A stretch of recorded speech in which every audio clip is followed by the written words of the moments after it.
Cape Coast Castle is a UNESCO World Heritage Site and Ghana's biggest tourist attraction. The majority of the country's 1 million annual tourists visit here.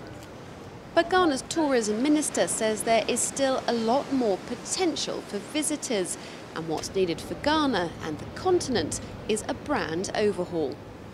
Africa urgently needs an extensive campaign to promote and establish its brand image.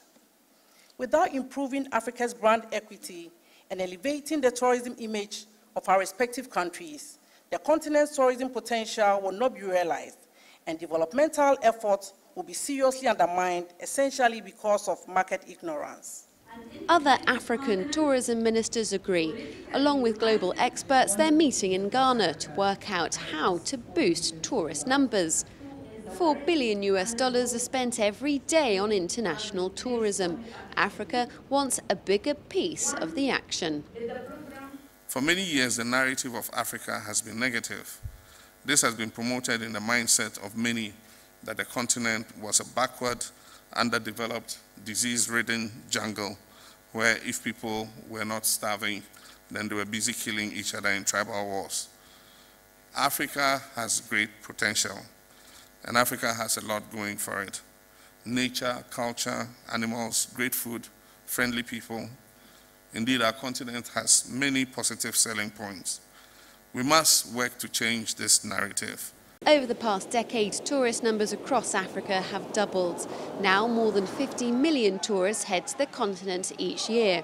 But in 2014, that growth was marred by Ebola. Fear of the epidemic affected many more countries than the actual disease itself. The World Bank estimated a 1% drop in growth for all West African nations, largely from lost tourist revenue.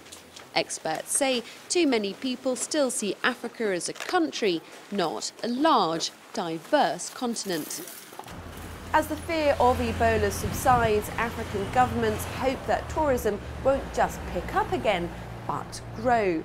Travellers and the money they bring are a vital part of many African economies. Here in Ghana, tourism makes up 5% of annual growth, but its economic benefits stretch much wider than just that.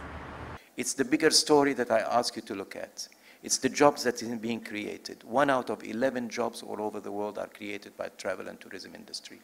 Every direct job in the travel and tourism industry creates 1.6 indirect jobs in other fields.